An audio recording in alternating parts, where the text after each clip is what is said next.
আমি বলেছিলাম যে আপনার এটা যাতে 2 সেকেন্ডে আপনারা করতে পারেন, সেটার জন্য আপনারা হচ্ছে একটু চেষ্টা করবেন। আচ্ছা, আজকে ধরেন যে আপনার আমি গ্রুপের মধ্যে বেশ কিছু জিনিস শেয়ার করেছিলাম। তো ওইখানে মোটামুটি কিছু জিনিস আপনারা জেনে গেছেন। তারপর আমি একটু বলি। দেখেন, আমাদের এখানে ছিল কি, আমি রেকর্ড স্টার্ট করছি সাইবুল ভাই, ঠিক আছে? আপনি তো বললেন না, আমি বললাম আর কি। হ্যাঁ,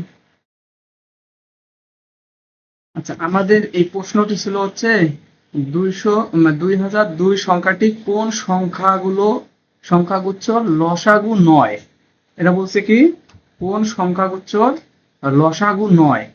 তো লসাগু নয় এটা নির্ণয় করতে গেলে আমাদের মূলত কি করতে হবে, আমাদের প্রত্যেকটা সংখ্যারই হচ্ছে আপনার লসাগু নির্ণয় করে দেখতে হবে যে কার লসাগু আসলে হচ্ছে আপনার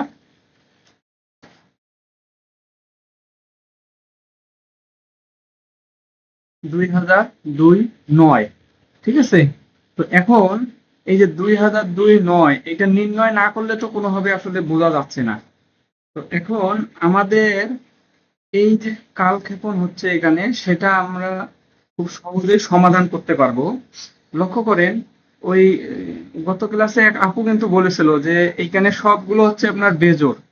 তো বেজোড় হওয়ার কারণে আপনার কিন্তু হচ্ছে বেজোড় হওয়ার কারণে উনি বলছিল যে এই 1 নাম্বারটাই হবে, কিংবা কোনো অন্য কোথাও হয়তো ক্লাস করেছিল, সেখানে হয়তো ওনাকে বলেছিল যে এটা হচ্ছে ডিভাইজিবিলিটির যে ফর্মুলা আছে ওইটার মধ্যেই পড়ে। তো আমি এখন একটা জিনিস একটু ক্লিয়ার করে দেই আপনাদেরকে। সেটা হলো যে লক্ষ্য করেন, আমরা যদি হচ্ছে 3 গুণন 3 এটার কথা বিবেচনা করি, আমার কিন্তু 9 হচ্ছে, ঠিক আছে? কিন্তু 3 গুণন 2 এটা দিলে কিন্তু 6 হচ্ছে।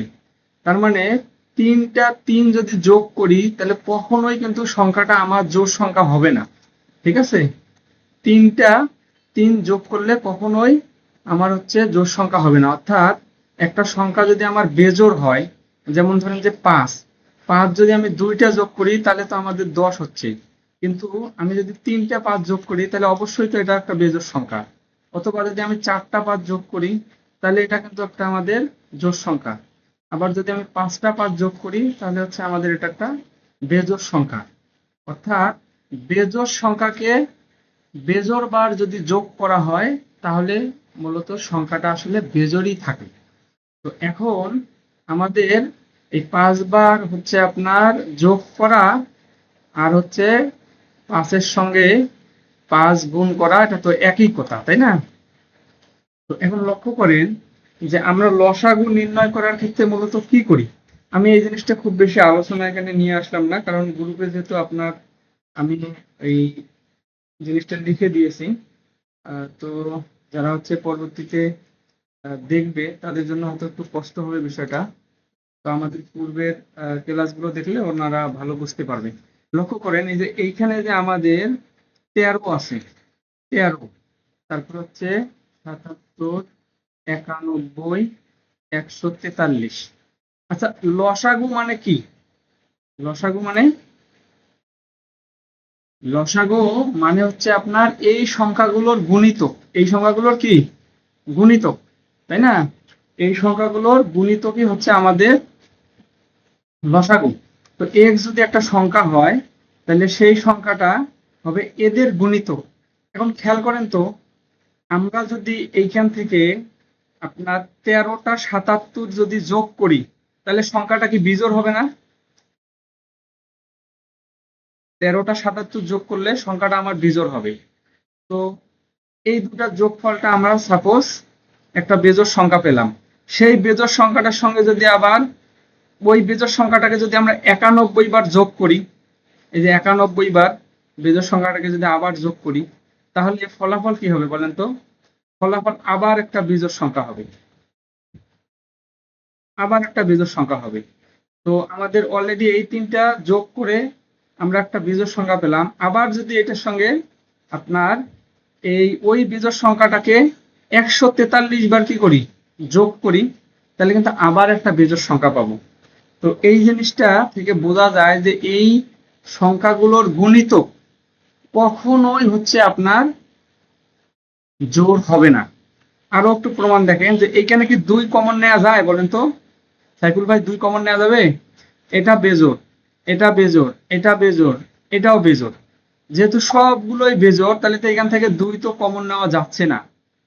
তো 2 যেহেতু এখানে কমন নেওয়া যাচ্ছে না, তার মানে এর পরবর্তীতে যত স্টেপে আমরা লসাগু নির্ণয় করার চেষ্টা করি না কেন, আর একবারও কিন্তু কোনো বেজোড় সংখ্যা আসবে না।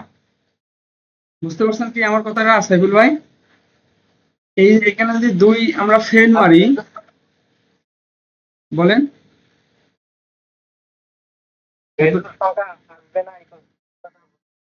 আমি বললাম যে এইখানে প্রথমবারে যেহেতু 2 দিয়ে ভাগ করা যাচ্ছে না, একটাকেও ভাগ করা যাচ্ছে না, তার মানে এগুলা এইগুলা যেহেতু সবগুলোই বেজোড় সংখ্যা, তাহলে আর কোনোভাবেই এইখানে হচ্ছে জোড় সংখ্যা আর কখনোই আসবে না। আমরা যখন হচ্ছে লসাগু নির্ণয় করি না, লসাগু নির্ণয় করার সময় এখানে কখনোই আর জোড় সংখ্যা আসবে না।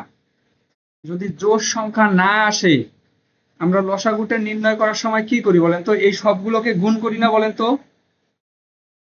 এটা যদি আমার x1 হয়, এটা যদি x2 হয়, এটা যদি x3 হয়, এটা যদি x4 হয়, তাহলে আপনার এটা তো 2 নাই, তাহলে এটা x0 ধরলাম, তাহলে x0 গুণন x1 গুণন x2 এরকম করে যদি xn পর্যন্ত গুণ করি, যেখানে একটি সংখ্যাও জোড় নয়, তাহলে এই সংখ্যাটা কি কখনো জোড় হবে? কখনোই কিন্তু হচ্ছে আপনার জোড় হবে না।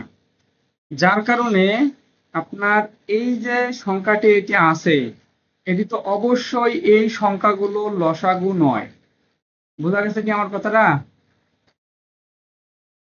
সাইফুল ভাই বুঝতে পারছেন?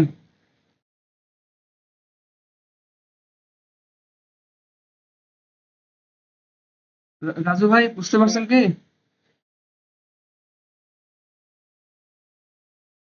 আচ্ছা, আপনাদের হয়তো মন খারাপ, সমস্যা নাই।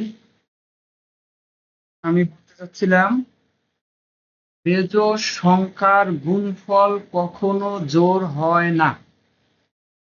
যেহেতু এখানে 2 দিয়ে কমন যাচ্ছে না, তার মানে এখানে একবারও হচ্ছে আপনার আমরা জোড় সংখ্যা পাবো না। আপনাদের কোথায় গেল, কোথায় কোথায় অঙ্কটাকে একটু নিয়ে আসি, আমি একটু, আমাকে সময় দেন। সেগুলো অঙ্কটা দেখা যাচ্ছে বইয়ের মধ্যে ছিল, টিউটর ডাইজেস্ট বইয়ের মধ্যে এই অঙ্কটা ছিল। লক্ষ্য করেন এখানে যেহেতু আমাদের এই কটাকে নিয়ে কথা হচ্ছে, তো এখানে লক্ষ্য করেন যে প্রথমে হচ্ছে আপনার এই সংখ্যাগুলোকে সর্বপ্রথম এখানে ভাগ দিয়েছে হচ্ছে 13 দিয়ে, তারপরে হচ্ছে আপনার কত দিয়ে, 11 দিয়ে, তারপরে হচ্ছে আপনার কত দিয়ে, 7 দিয়ে। এখানে কি কোনো একটা সংখ্যা কি এখানে জোড় আছে? জোড় কোনো সংখ্যা আছে? তো জোড় যেহেতু সংখ্যা নাই, তার মানে এখানে কখনোই তো এটার গুণফল তো আমাদের জোড় হবে না। একটা সংখ্যা জোড় না বেজোড় আমরা কিভাবে বুঝি বলেন তো? সংখ্যাটা যদি 2 দিয়ে ভাগ যায়, তাই না? ধরেন যে আমাদের একটা সংখ্যা, ধরেন যে এটা হচ্ছে আপনার 25, এটা জোড় না বেজোড় কি বলেন? 2 দিয়ে ভাগ করলে তো আমরা বুঝতে পারি। ভাগশেষ যদি আমার 1 থাকে তাহলে হচ্ছে বেজোড় সংখ্যা, আর যদি ভাগশেষ আমার হচ্ছে, বলেন।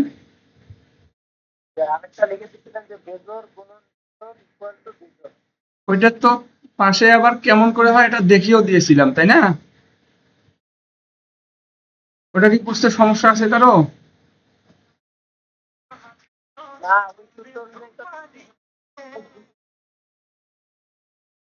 আচ্ছা সাহেব ভাই, আমি একটা ফোন একটু রিসিভ করি, দুঃখিত আমি, হ্যাঁ।